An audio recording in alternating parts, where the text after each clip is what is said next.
Your name, Gilly? Aye, sir. And a fine one. Solomon Chandler of Lincoln Town. And what is your occupation, Solomon Chandler? I sell necessaries to the ladies of Lexington and Concord, Bedford on to Salem. Ladies, indeed. There are no ladies in these colonies. There are only Gilly women. Get down.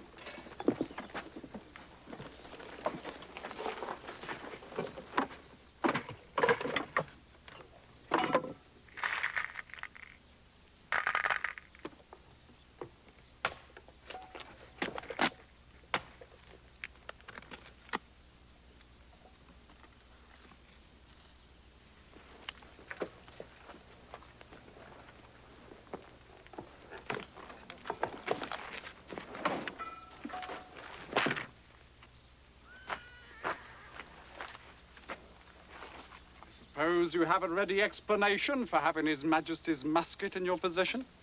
Aye, found it. Found it where some poor drunk devil of a British soldier dropped it. Did you now?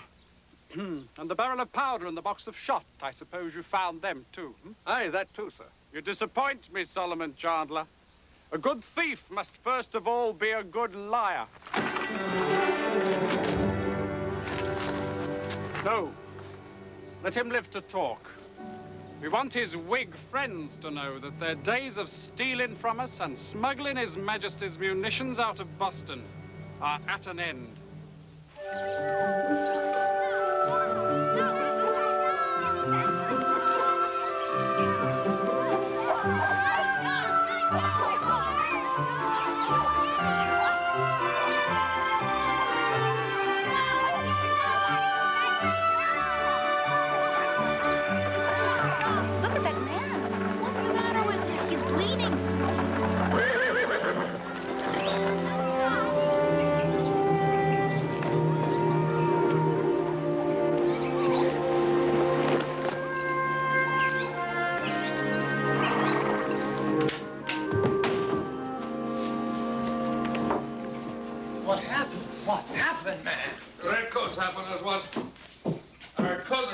The seas who occupy us in order to protect us from enemies we hadn't got. Sit here, Solomon. I'll get a clean rag and a pan of water. Tell us.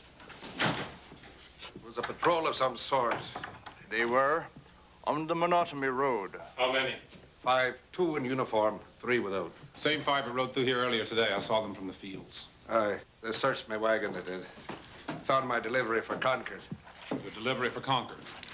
Powder and shot. Friend Cooper. What have the Concord lads been pleading for these last months?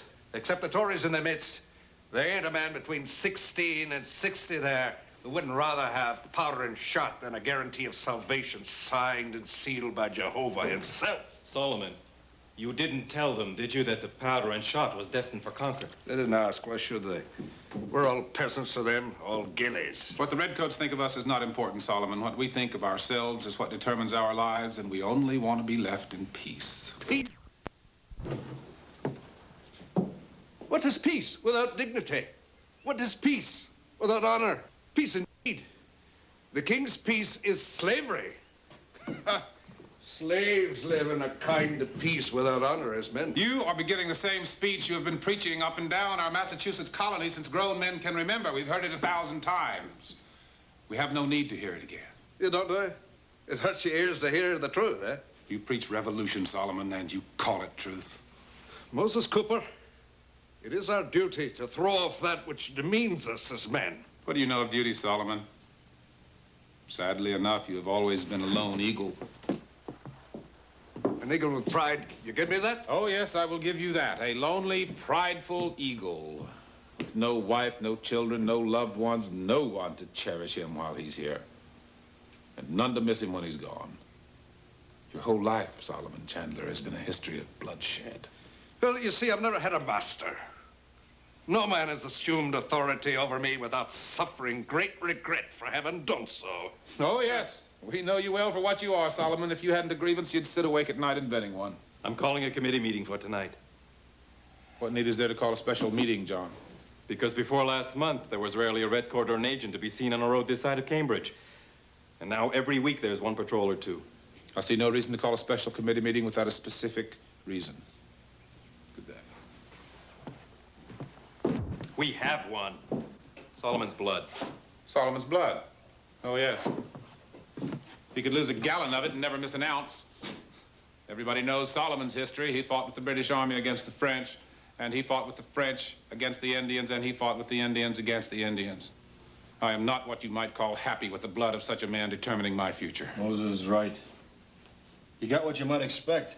You stole from them and you were cut. I think you're fortunate you weren't shot. If you think the Redcoats are up to something, it is right that the committee be warned. But I will tell you this, John, with no shame. When we first formed our militia and picked up our guns to drill, I was apprehensive. I am no longer apprehensive. I'm frightened.